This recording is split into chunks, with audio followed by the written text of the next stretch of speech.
Magandang umaga sa bawat isa. Araw na naman ng linggo. Salamat, isang linggong nakaraan. Nandito tayo, buhay pa rin. May kinakain, may buhay. Maraming salamat sa Diyos.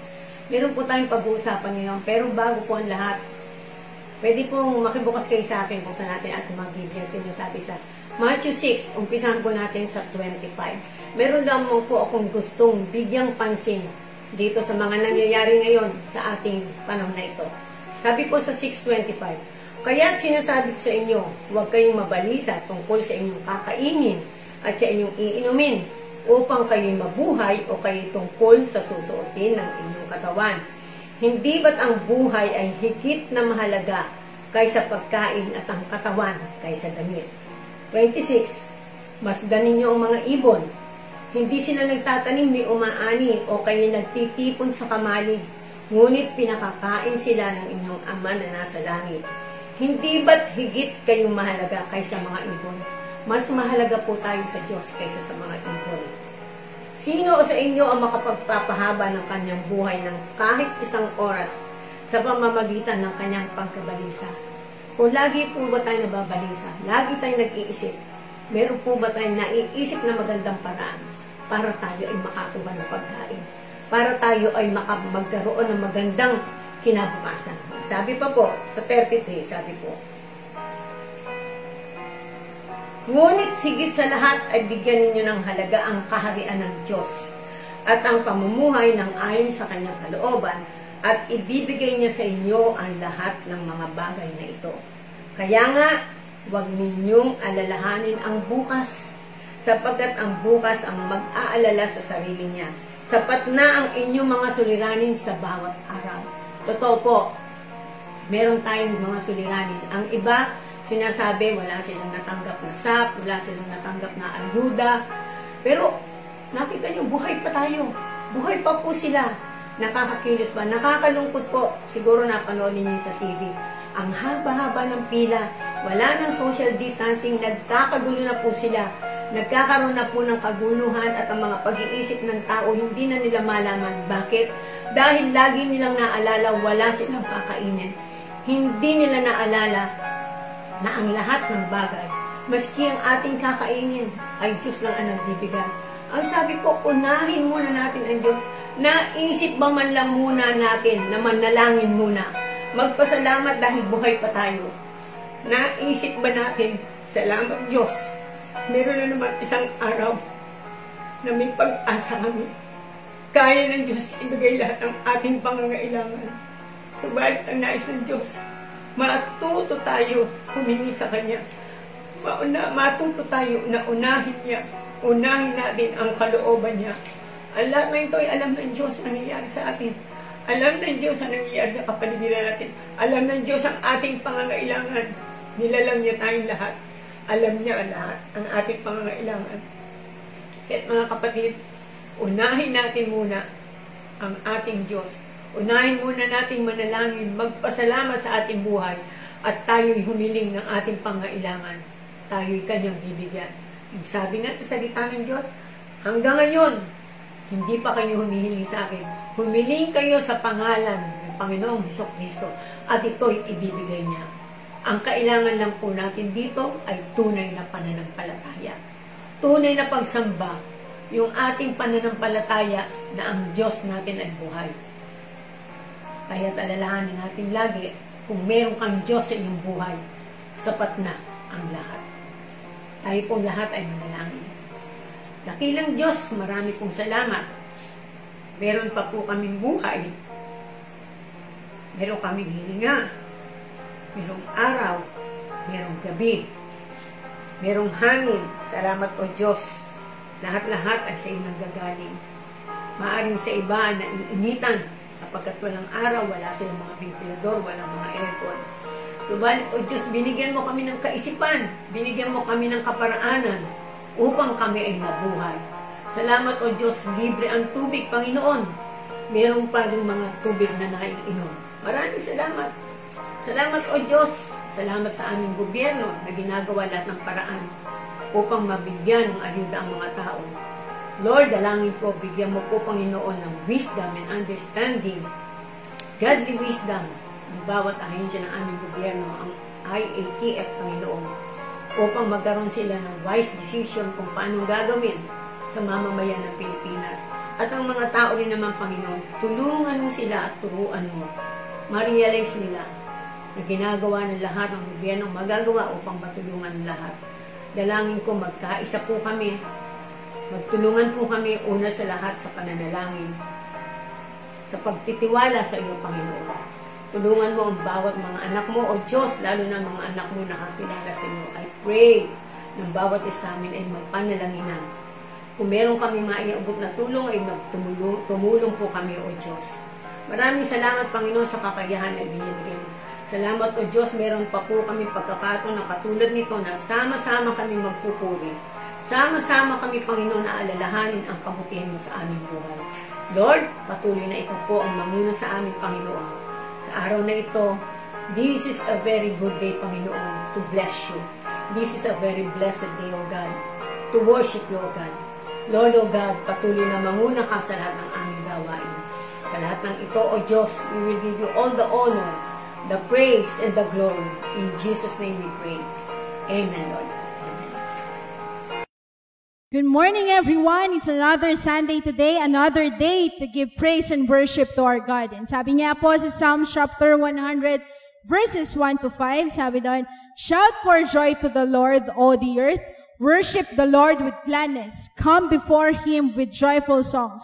Know that the Lord is God. It is He who made us, and we are His. We are His people, the sheep of His pasture. Enter His gates with thanksgiving and His courts with praise. Give thanks to Him and praise His name. For the Lord is good and His love endures forever. His faithfulness continues through all generations. Amen. So, sa umagang ito, let us give praise to our God. Let's declare that Jesus Christ is King. Amen.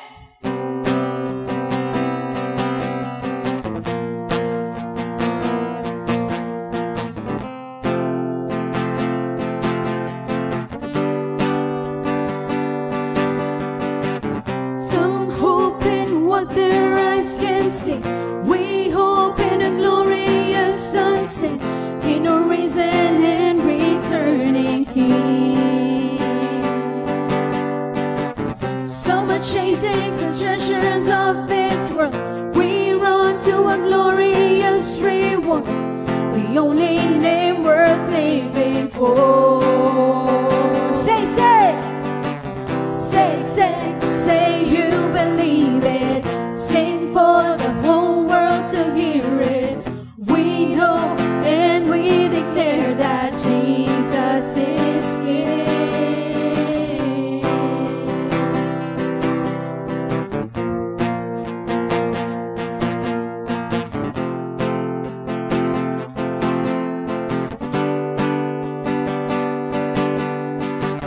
We set our hearts on what will last. Your word, your love, your faithfulness. Hope is built on nothing less. We open wide our mouth. We open wide our mouths to praise. Let this generation raise a song of freedom all our days. Say you believe it. Sing for the whole world to hear it. We know and we declare that Jesus is King. Say you believe it. Sing loud, sing like you mean it. We know and we declare that Jesus is King.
to hear it. We know and we declare that Jesus is King. Hallelujah. We praise you, Lord. We glorify your name, O God. And we will continue to shout your name. We'll continue to praise your holy name, O God.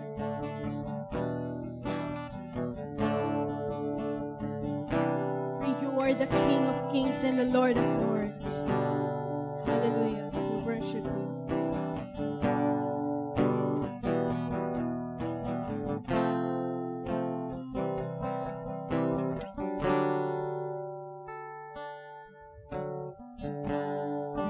My Jesus,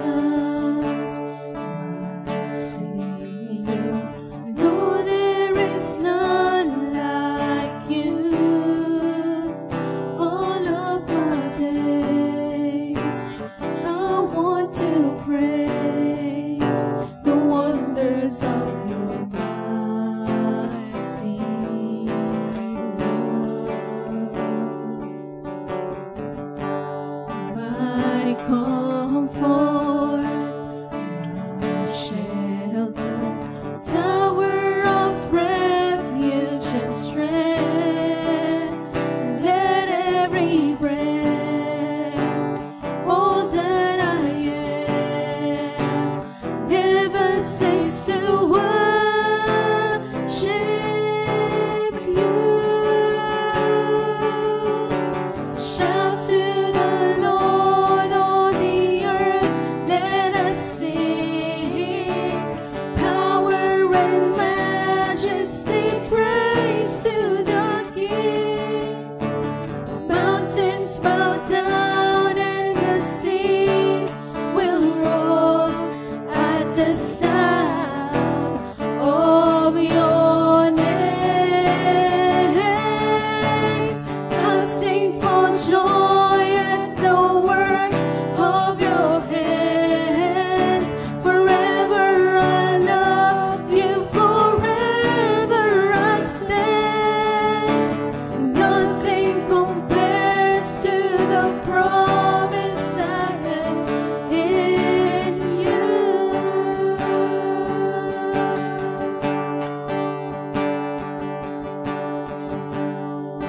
My Jesus,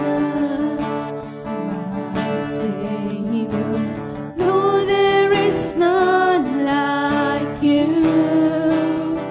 All of my days, I want to praise the wonders of your mighty love. My comfort, my shelter, tower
our God.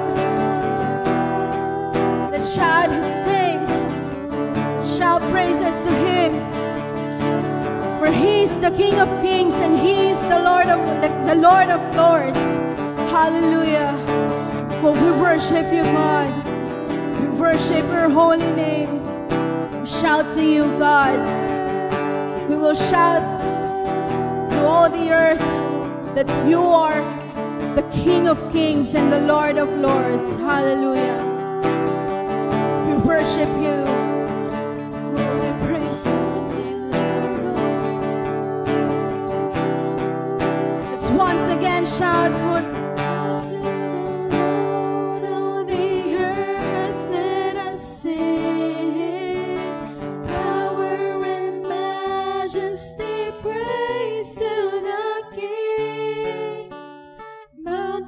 bow down and the seas will roar at the sound of Your name. I sing for joy at the work of Your hands. Forever I love You, forever I stand.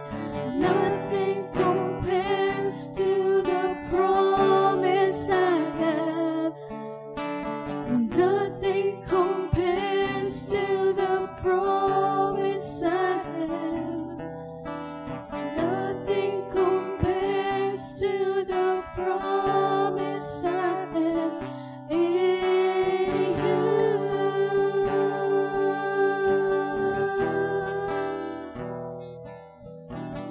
Yes, Lord. Thank You, God. For You are the King of Kings and the Lord of Lords. Hallelujah. We praise You, God. Amen.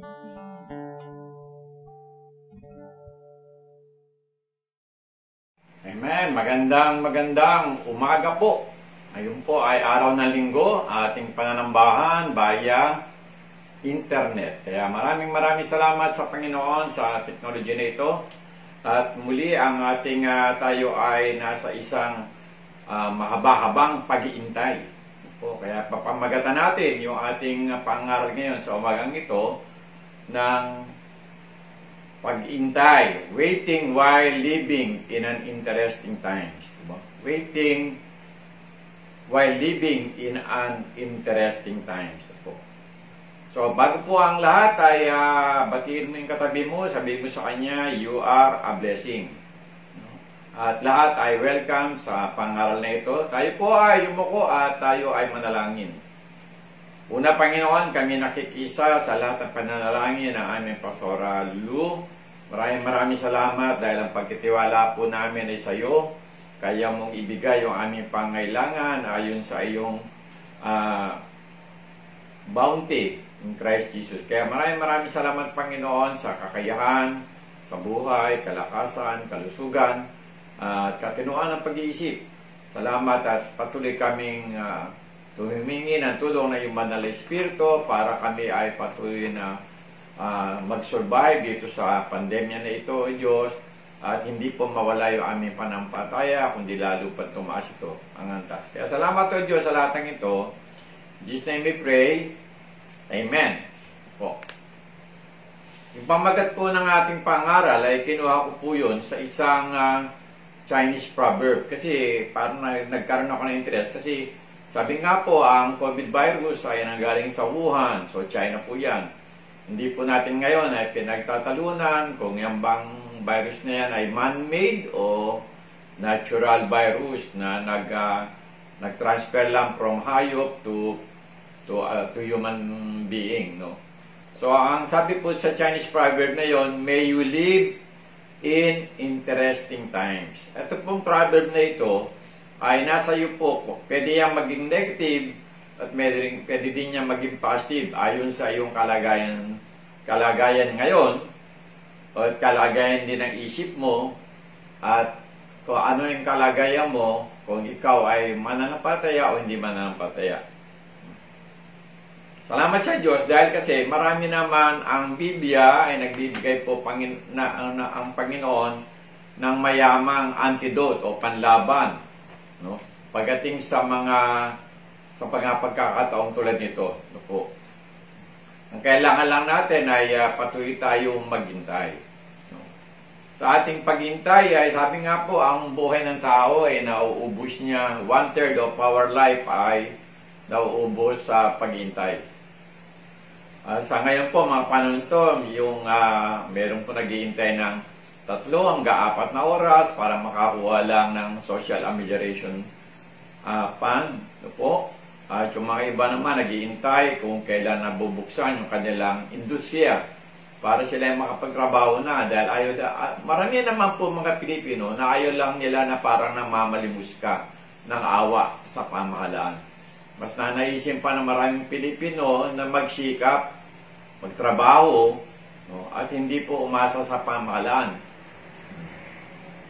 Kaya sabi nga po, lalo sa mga cities na ito, sabi nga po nung isang aking kaibigan na nagkatrabaho sa Makati, normally, sa normal times, ang biyahe niya sa Makati, balikan ay inaabot na 4 na oras. So, ibig sabihin, that is 240 minutes, no, 2 hours one way.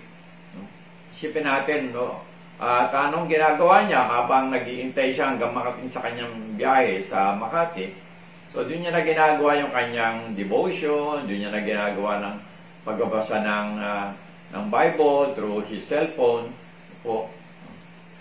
Marami naman sa atin na we rather do something than wait. No? Isa po sa kinaayawan ko yung pong pag-iintay. Kaya hindi ako, we try our best na pagka sinabi namin ganitong oras, tuloy. No po. Kaya nga po, we want to have that kind of culture na laging on time. No? Kasi we don't want to waste others' time and we do not want others to waste our time. Ang totoo po, ang ating buhay ay laging may pag-iintay. Nag-iintay tayo ng pagdating ng doktor kung tayo ay nagpapatingin. Nag-iintay tayo kung kailan gagraduate yung mga anak natin sa mga may asawa at may mga anak na dyan. Po, pagka ikaw naman nakatapos ng koleyo, nag-iintay ka, kailan ka makapagtrabaho. Ngayon po, maraming tao ang nag-iintay nang mabuksan talaga ang kanilang mga kumpanya para makapagtrabaho sila. Po, dito po sa Marikina, tayo po ay nasa modified ECQ, no? Modified Enhanced Community Quarantine. So, wala namang kaibahan yun. Modified lang. Dagdagan lang doon. Medyo magiging marami ng tao sa kalye dahil marami nang magkatrabaho at andun nga po yung kinakatakutan na baka magkaroon ng second wave dahil sa ganun. So talagang mag-iintay tayo, kaya nga po ang katapusan ng pag-intay itong Modified ECQ, nawa sa tulong ng Diyos, matapos ng buwan ng Mayo ay mapunta tayo sa General Community Quarantine. Kasi sa General Community Quarantine, ay pwede na po tayo manambahan sa church, no? Kaya lang, may distansya. Kung ang church ay tumatanggap ng 100 mananampalataya, sa isang meeting ay magkakaroon lang siya ng mga 50. No? 50% lang ang pwedeng dumalo. So, ang plano po natin sa church ay kung dumating po sa atin yung ganong pagkakataon, magkakaroon po tayo ng 2 o 3 service kung kinakailangan, para lang ang mga tao ay ma-restart yung kanilang pananampalataya. Meron mga nag-iintay kung sino yung right man o right woman para sa kanya. Ano po? Meron mga nag-iintay na kailang mag-aasawa yung kanilang mga panganay na anak na babae o lalaki. Pero sa pananaw po ng Biblia, ang pag-iintay po ay hindi passive. Ibig sabihin, wala kang ginagawa. Sa Biblia po, karamihan sa mga talata na may sinasabi tungkol sa paghintay ay meron pong action. No? Example, to wait means to get out of the way so he can act. Po. Si Jesus po ay inaakusahan ng kanyang mga kalaban noon. Hindi po siya naghigante, hindi siya nag-retaliate. No po. Isipin natin, ang hirap naman yata na hindi ka na lang kikibo, no po. Pero hindi po ginawa ng Panginoon na siya yung magano. Kasi meron pong tamang pagkakataon. There is always a right time to say something and to not say something. To respond or not to respond. Sa panahon ng kahirapan, sa panahon ng pandemya, ang aklat po ng Santiago sa James chapter 5, verse 7 to 11, ay nagtuturo po ng ilang bagay para po sa atin. Po. Tandaan po natin na sa panahon ni Santiago noon, ang karamihan ng mga tao ay merong pong kahirapan po. Naghihirap ang mga Kristyano noon, nag-struggle sila dahil sa Roman Empire. No? Marami ang naabuso, abused, and lied upon by people, exploited by wealthy landowners. No? Maraming nagnakaw sa kanila, maraming pinagkatawanan sila. No? They were in the mercy of rich men who got away with murder, figuratively and literally. No? Wala pong magawa. No? Kaya lang po, yung paghihintay talaga, hindi po naman madali. No? Ang sinasabi po ni James doon, meron po siya ginamit doon na sabi niya, learn to wait on the Lord. No? Matuto tayo maghintay sa Panginoon. No? Yung salitang learn, ay hindi po madali yun. No? Hindi na matutunan yung madali. Una-una kasi, ang feeling natin, life is unfair. No po?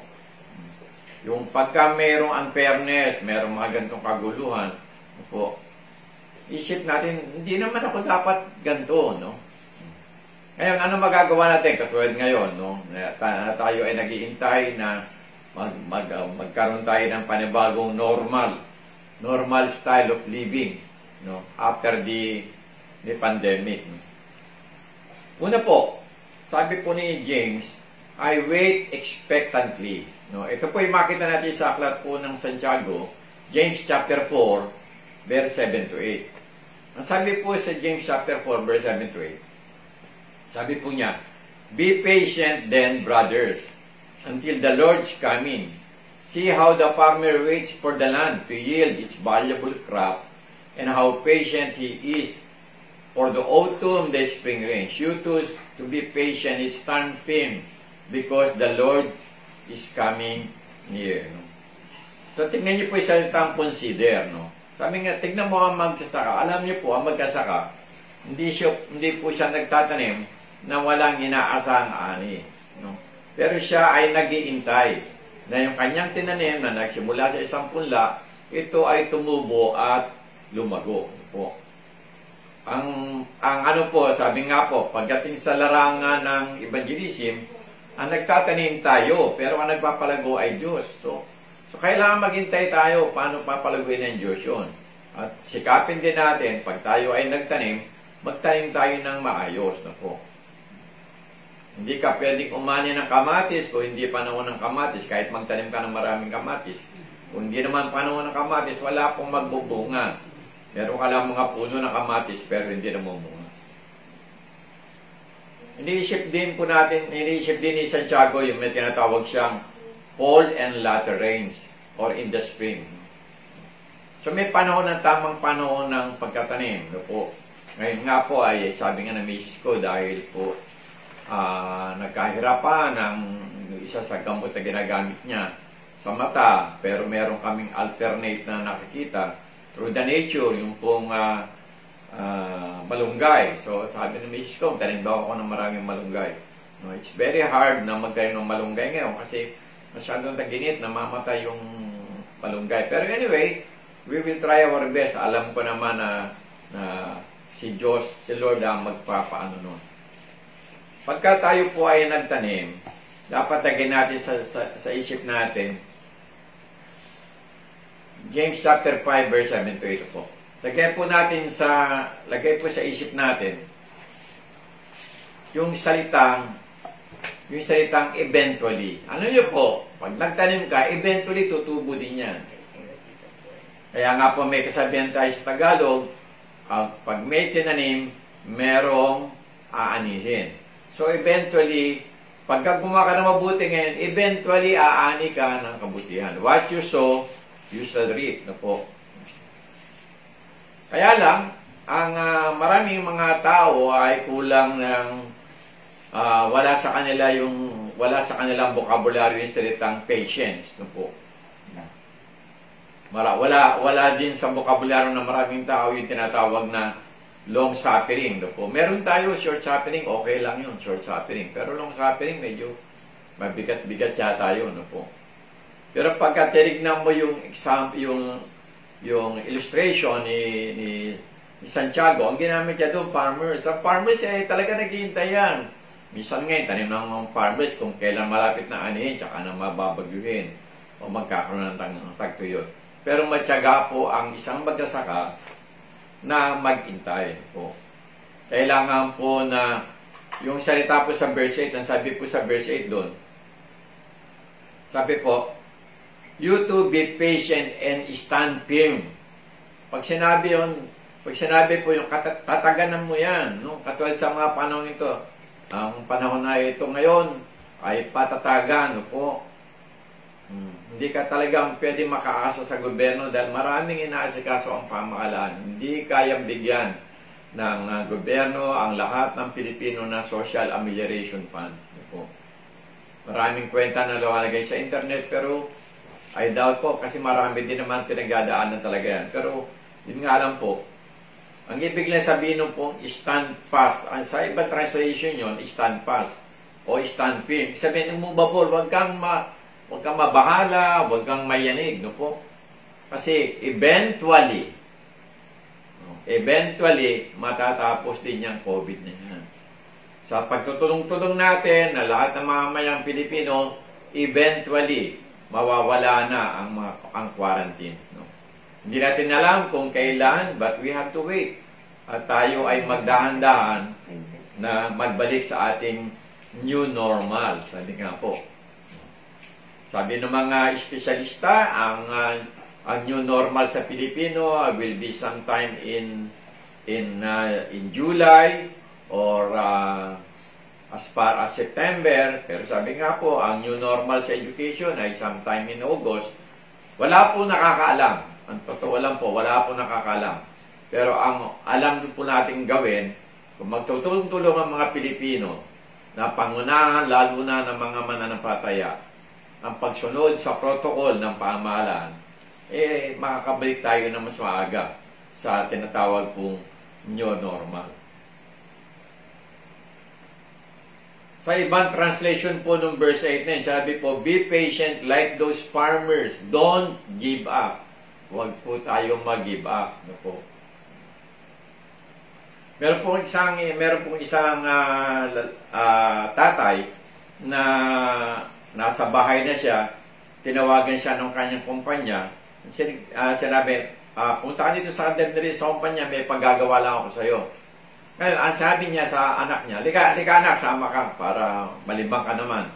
Sinama niya ang anak niya, kaya nalibang siya sa kanyang ginagawa, iniwan niya yung anak niya doon sa entrance ng kumpanya. Sabi niya, sige, hintayin mo lang ako dyan, paglabas ko, dadaanan na kita dito. Kaso, sa kalimangan niya, doon siya dumaan sa likod sa isang exit ng kumpanya. Nung pagdating niya ng bahay, nahanap niya anak niya. Asa na si Utoy? Asa na yung anak natin? Naalala niya, naku, nandun sa kumpanya.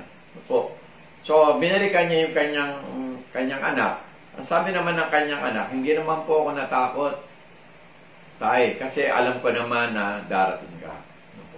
Alam niyo po, 2,000 years have passed since Jesus went to heaven. And some of God's children, marami po sa kanyang mga anak ngayon, naiinip na kailang kadating Panginoon. No? Lalo na yung mga iba ngayon, kasi sabi nga po sa aklat ng pahayag, wala nang kahirapan, wala nang gutom. Kaya yung mga iba sabi, Lord, dumating ka na, Maranatha, please come quickly, para mawala na kami sa ganitong kalagayan na umaasa sa ayuda, umaasa sa tulong na iba. Gusto namin naman magtrabaho. Pero wag po tayo kasi eventually, babalik at babalik ang Panginoon. Ang tanong lang ng Panginoon sa aklat ng Lucas, Luke 18, sabi po niya, will I find faith when I return? Diba? So, meron pa po, kumusta ang inyong pananampalataya? So, yun po yung unang hakbang. No? Kaya tayo lang ay, we should wait expectantly. No? Maghintay tayo ng merong inaasahan. Ang pangalawa po sa James chapter 5, verse 9, ang sabi po doon, don't grumble against each other, brothers, or you will be judged. The judge is standing at the door. Meron po isang warning. Sabi po doon, when you are tired, pagka ikaw ay pagod, ikaw ay natatakot, ikaw ay nagagalit, alagaan mo yung bibig mo. Pagka ang piling mo, sukul ka na, nasa corner ka na. Pagka ang feeling mo, pakiramdam mo, yung buhay mo, wala na, on the tailspin, ika nga. No? Wala na ang direksyon. No? Nagkakagulo, lahat na ng mga plano mo sa buhay, nawala na nawala ka na sa stability. Ano po? Feeling mo na-betray ka, feeling mo inaatake ka, feeling mo nahaharas ka, feeling mo na pinagsinungalingan ka, at may nagsinungaling tungkol sa iyo, no? Kung ang feeling mo ay kalaban mo na ang mundo, sabi po ni Santiago, watch your mouth. Diba? Watch your mouth. Yung salita pong grumble, sa wikang Pilipino, ay umungol o magmaktol. Pagpalagay mo ay nasagad ka na. You have enough, sabi nga. At ayaw mo na tumaga pa. Dahil talagang, una-una nangyayari sa'yo, nagkakaroon ka na yung spirit mo is being vexed. Ano ba yung vexed? Vexed yung spirit mo, nayayamot ka na, nagagalit ka na, naiinis ka na.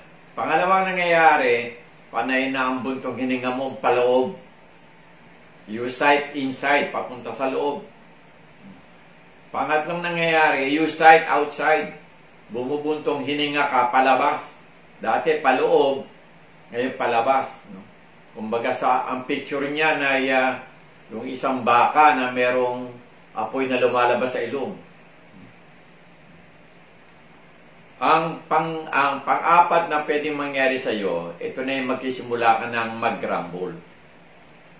Laban sa iyong kapatid, laban sa iyong relatives, minsan laban pa sa Panginoon, no? At minsan ang reklamo mo, bakit sila may ayuda? Bakit yun merong aircon, merong sasakyan? Bakit dapat sila wala na sa ayuda? No? Tanong lang, bakit nakakain ba yung sasakyan? Nakakain ba yung aircon? Sila naman, mas marami naman silang pera, dapat naman sila na lang bahala sa sarili nila. No? Nagkakaroon tayo ng mga feeling of entitlement kasi iniisip natin na dapat tanggapin natin, hindi natin tatanggap. No? Bakit sila maayos yung pagkasama? Bakit yung mga anak nila maayos ang buhay? No? Ang feeling mo, hindi ka na natuturing ng maayos, hindi ka na natuturing ng mabuting asawa, hindi ka na natuturing ng mabuting anak. No? Pagka pagod ka na, takot ka, at nagagalit ka, it is very easy to be hypercritical of people you love most. Nagiging hypercritical ka na. Kasi nga pag titignan natin, pagka ibang tao may sinabi sa atin na kahit na masakit-sakit, tinatawanan lang natin eh. Kaya lang pagka yung mga malapit sa puso natin na napagsalita na isang bagay, talagang para bang nauna yung last nerve natin, yung huling gibla, no? Sabi nga, dito na yung panahon na kumakawala yung ating kanan o yung ating kaliwa.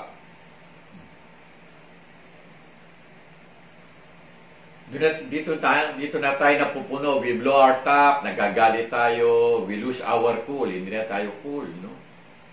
Sumisigaw na tayo, at masakit no, minsan, we say stupid things na hindi natin kayang balikan kasi nasabi na natin eh.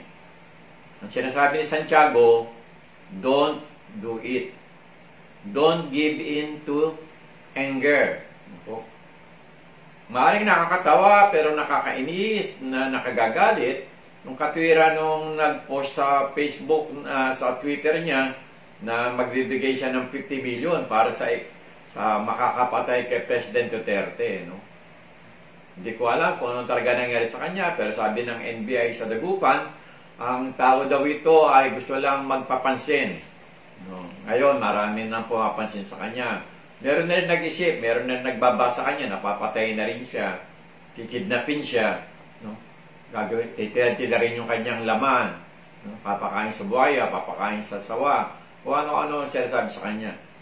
At actually, nung hulihin siya ng NBI, in a way, parang nagpasalamat siya kasi feeling na siya, ligtas siya, nasa kamay siya ng NBI. Kaya lang, may kakaharapin siya ng laking problema. Imagine, di ba? Pag-isipan mo mamatay yung presidente mo. Dapat ang iniisip mo, panalangin mo yung presidente mo. Dahil kasi, kahit naman ako, marami akong hindi gusto na ginagawa ng pamahalaan, pero hindi ko inisip yung kamatayan nila. Ang isip ko, kung ano yung pwede kong gawin bilang isang Kristiyano, bilang isang mananampalataya. Ano yung pwede kong gawin? Ang sinasabi ng salita ng Diyos, ipanalangin sila to those who are in authority, to those who are in the seat of power. Kasi yung ating pagmamakto, yung ating pagkainis, yung ating paggagal, sumisira ito ng pagkasama ng mag-asawa. Sumisira ito ng ugnayan ng isang pamilya. Anak laban sa mga magulang, o magulang laban sa mga anak. Magulang laban sa biyenan o sa manugang. Minsan ito din sumisira din ang pagkakalapit na magkakaibigan. Instead, dapat love ang ating pairalin. Kasi love covers a multitude of sin. Minsan, hindi naman yung malaking bagay nakakapag-trip sa atin. Nakakapag-trip sa atin yung mga bagay na maliit lang. Parang ano lang. Parang passing lang, di ba? Minsan, yung mga anak natin, may sasabihin na konti, o yung asawa natin may sasabihin na konti, na ma-magnify natin at nagkakaroon tayo ng problema dahil doon. Tignan natin yung sinasabi ni James sa verse 9, sabi niya, do not grumble or you will be judged.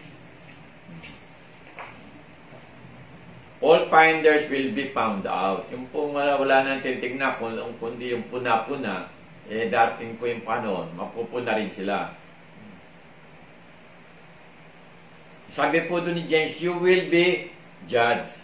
So, sinong judge? Judge is standing at the door. Anong judge? He's talking about the Lord Jesus Christ. We are all familiar with Jesus Christ, di ba?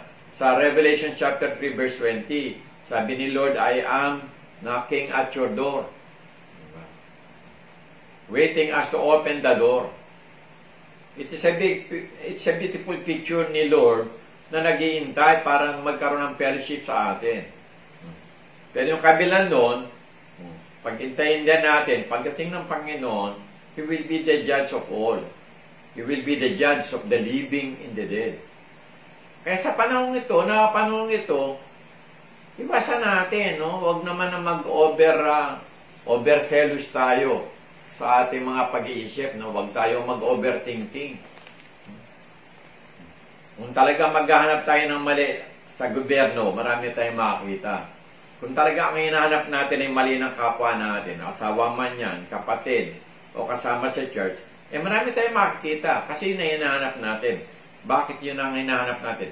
Bakit hindi natin hanapin ano yung maganda sa kanila? Maaaring yung maganda na ginagawa nila ay isa lang sa 50 ginagawa nilang mali. Pero kung titignan mo yung maganda, pati ang isip mo maganda. Hindi mali. Hindi ka magiging para bang ikaw ba yung huwes ng sanlibutan, di ba? Ikaw ba yung pulis ng kalawakan? Ikaw ba yung magaling? Ikaw lang yung magaling. Sinasabi ni James doon ay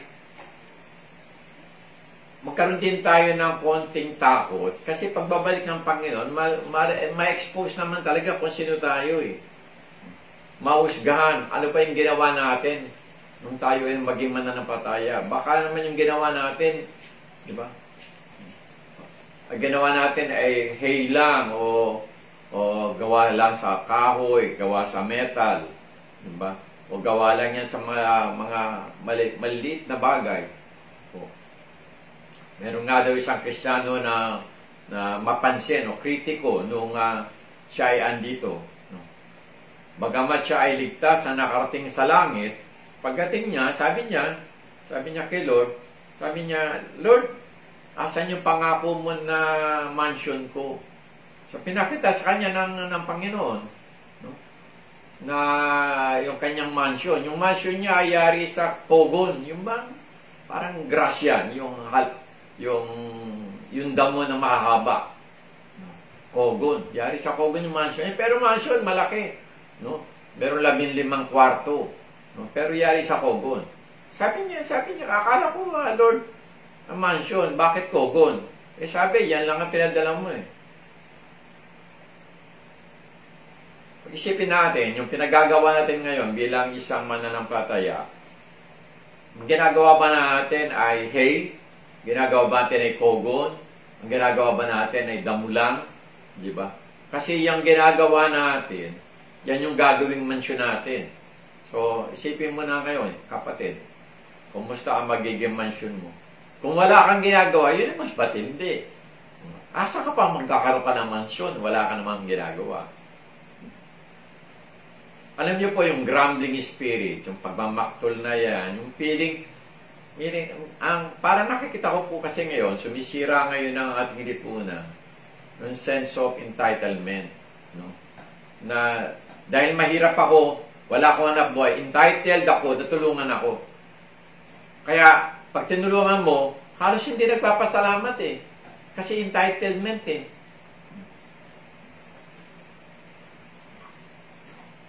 Nothing destroys unity, pagkakaisa ng churchman o ng bayan, kung ang mga tao ay meron tinatawag na grumbling spirit. Merong critical spirit, ang hinahanap na lang mali. Wala nang hinahanap ng mabuti. Sa Marikina, maraming salamat din yung dati naming mayor, si Mayor Bayani Fernando, ang natanim sa amin noon. Sabi nga niya, ang magandang panginurin ay nagbibigay ng magandang pag-isip. Tama nga naman. Kaya nung maging maayos ang Marikina, umayos ang bangketa, umayos ang lahat. Di ba? Parang maliwala sa isip mo. Kaya ngayon, parang ando na kami sa kaisipan, ano ba yung ginagawang mabuti na aming pamahalaan? Hindi na kami naghahanap na ano yung mali na ginagawa namin pamahalaan. Kaya kami talagang very appreciative ang mga taga-Marikina, na kahit na nagka-delay, at least, I believe, ay nag-ooperate na yung laboratory, yung COVID virus center ng Marikina. Na talagang pinagsikapan ng aming pamahalang lungsod na maitaguyod para hindi naman sa pagmamalaki, ang Marikina daw ang pinakamaliit, pinakamababa ang antas na mga naanuhan ng mga COVID virus. No? So, salamat po doon. Minsan, yung survival natin, tagumpay na yun eh. Yung survival natin against COVID virus, victory na yun. No? Kasi ako po ay naniniwala na ang Diyos ay, the Lord honors those who keep believing.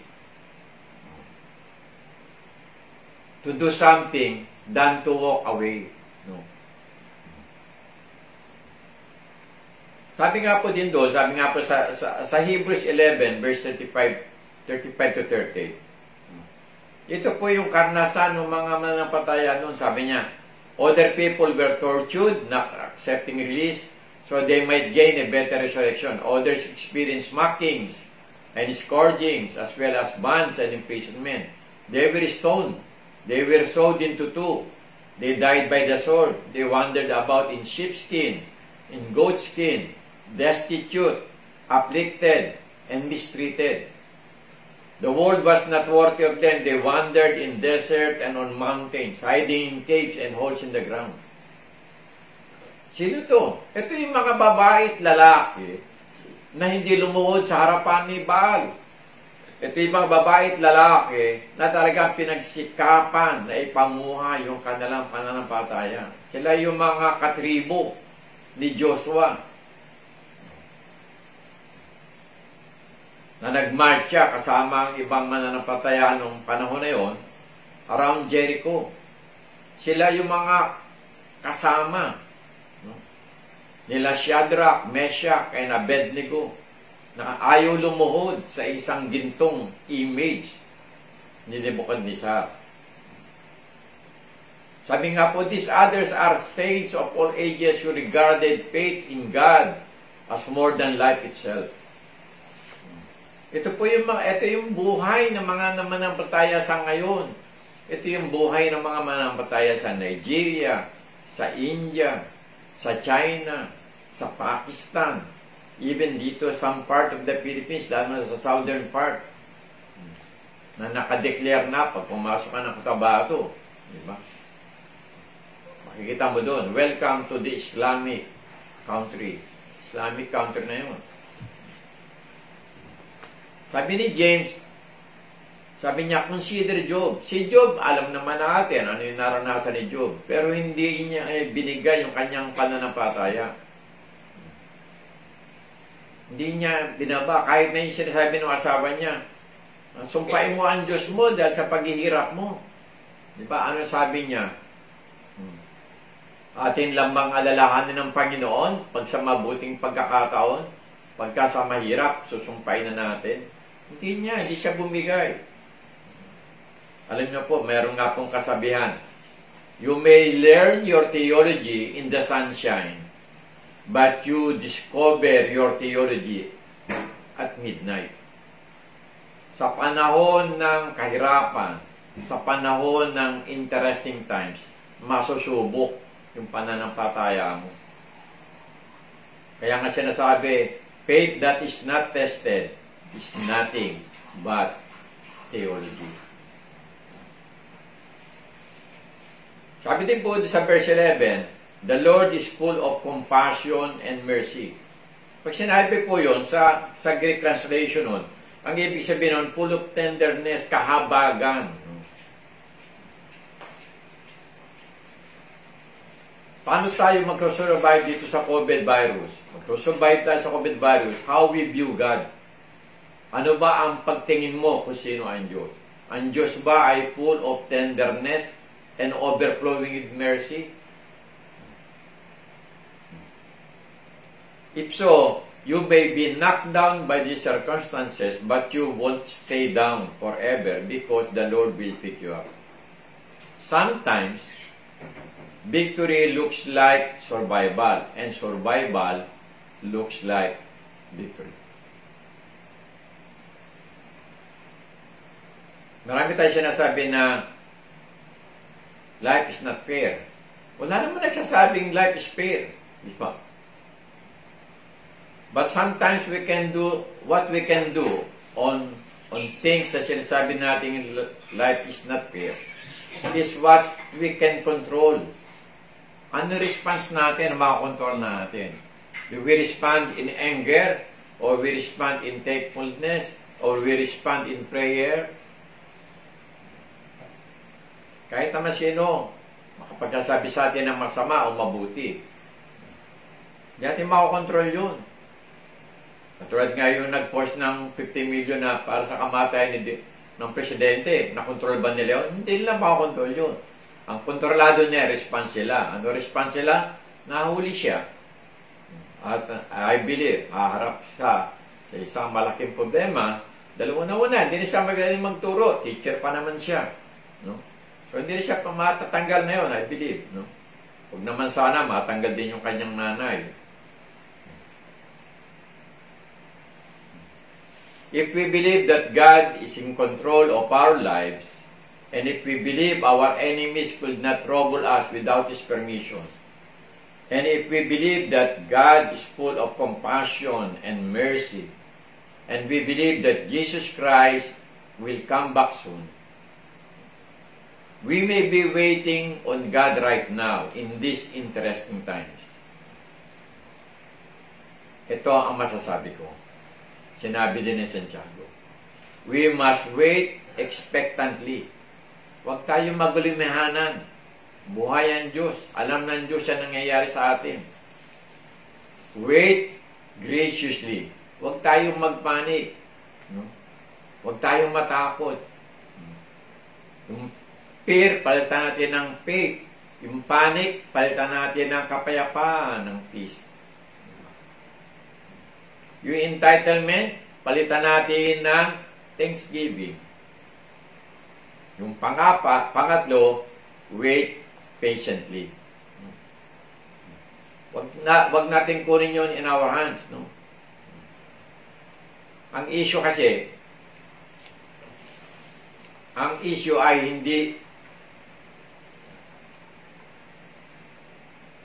ang issue po ay issue ng Diyos. Ang Diyos po ang bahala sa atin. Kung naniwala tayo na meron Diyos, bakit di natin lahat nga ng alalahan natin ibigay natin sa Diyos? Dahil sinasabi po, ang Diyos naman ay nagmamalasakit sa atin.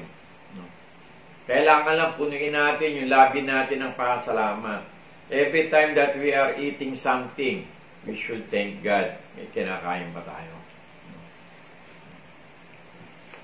Ang ginagawa po namin, if we can help somebody, we help. No? Ang ginagawa po namin dito sa bahay, yung pong aming natatanggap na ayuda ng mga bigas-bigas, we try to, tinitilad-tilad po namin yan. Kasi meron pa rin mga nagpupunta dito na talagang maawa ka naman. So, inaabutan na lang po namin. No? Pag wala na kami ang maabot, sinasabihan namin, nalangin po tayo para may dumating pa at magkatulong-tulong tayo. Bilang anak ng Diyos, take heart. Kilala ka ng Diyos, mahal ka ng Diyos, at alam ng Diyos ang gagawin para sa iyo. We will survive this COVID-19. Lagi lang tayong maging mapagpasalamat. So let us pray.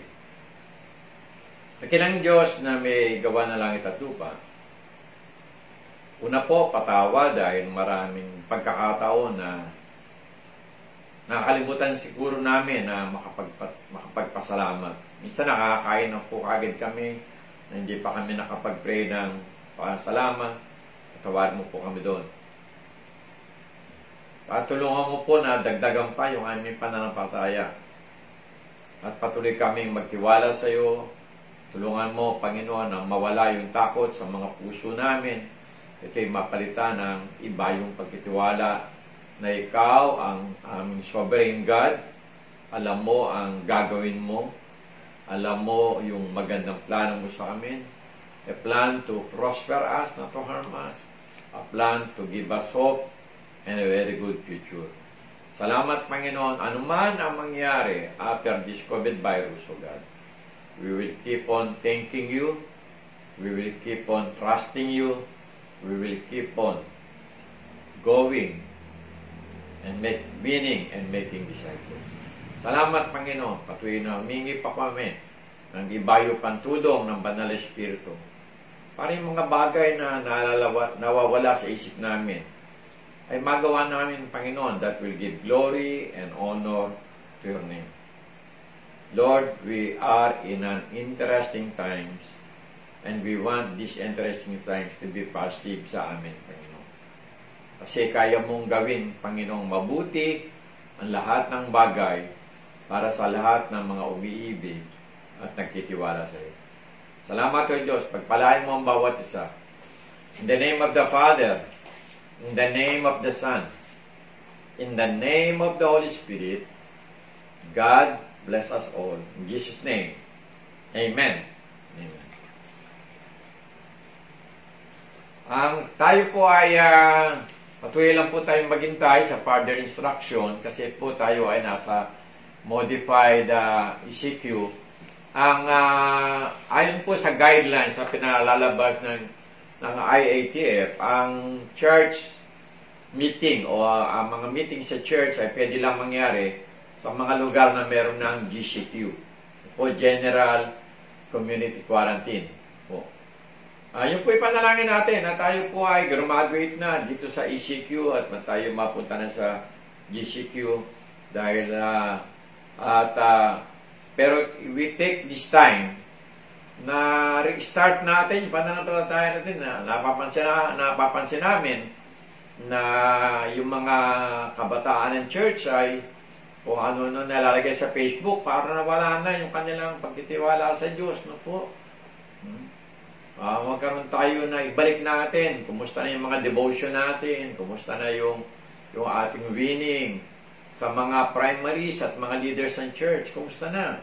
Napapalo pa ba natin yung mga umaasa sa atin? Good news po.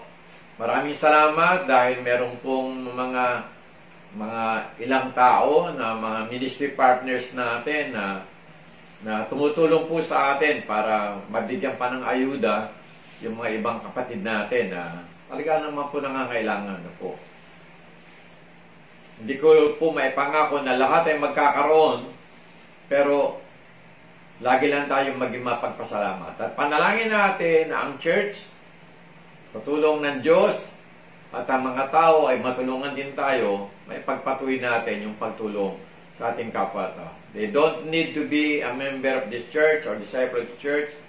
If they need help and we can afford to help, we will help. Pero ang isang tulong na magagawa natin bilang mananampalataya ay laging mapagpasalamat, laging mapanalanginin. Tuloy po yung ating prayer and fasting every Wednesday and Friday. Po, tuloy po lahat ng mga ginagawa ating panalangin. Salamat sa mga answered prayers po, at sa magkakatrabaho ay ingatan po natin, sundin natin yung protocol, no? Huwag lalabas ng bahay nang walang face mask. At implement o gawin po natin yung tinatawag na social distancing. The farther, the better. Huwag pong gawin nating measure yung isang dipa lang. Hanggat maaari, 2 dipa ang layo natin. Kasi pagka yung kaharap mo, nagkataon pa walang face mask yan. Pag matching yan, ang droplets po ay nagka-travel from 6 to 15 feet. So more than mga 4 na dipa na yun. Kaya tulong-tulong po tayo. Kaya natin to. We heal as one. So masasabi ko muli, stay strong, stay safe, stay home. This we pray in Jesus' name. Everybody say, Amen. Amen. And as we end our worship celebration for today, let us once again give praise unto our God. Amen.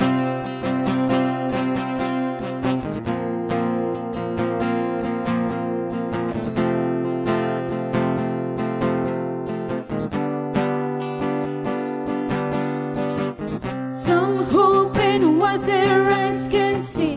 We hope in a glorious sunset, in a risen and returning King. Some are chasing the treasures of this world. We run to a glorious reward, the only name worth living for.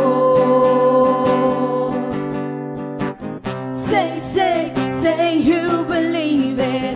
Sing for the whole world to hear it.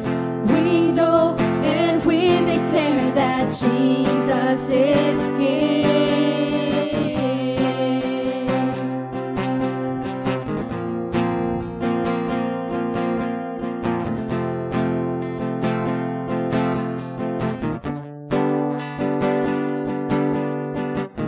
We set our hearts on what will last. Your word, your love, your faithfulness. Our hope is built on nothing less. We open wide our mouths to praise. Let this generation raise a song of freedom all our days. Say you believe it.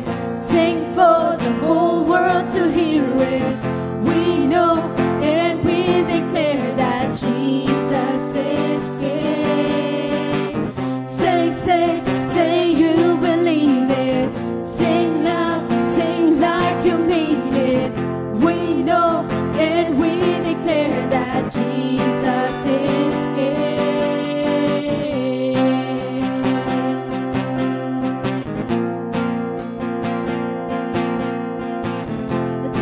believe.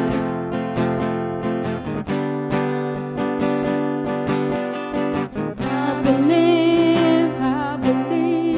Kingdom come, Son of God, King of love. I believe. Your kingdom come, Son of God, the King of love. Say you believe it. Sing for the whole world to hear it. We know and we declare that Jesus is King. Say you believe it. Sing loud, sing like you mean it. We know and we declare that Jesus is King. Hallelujah. We praise the Lord. God bless everyone.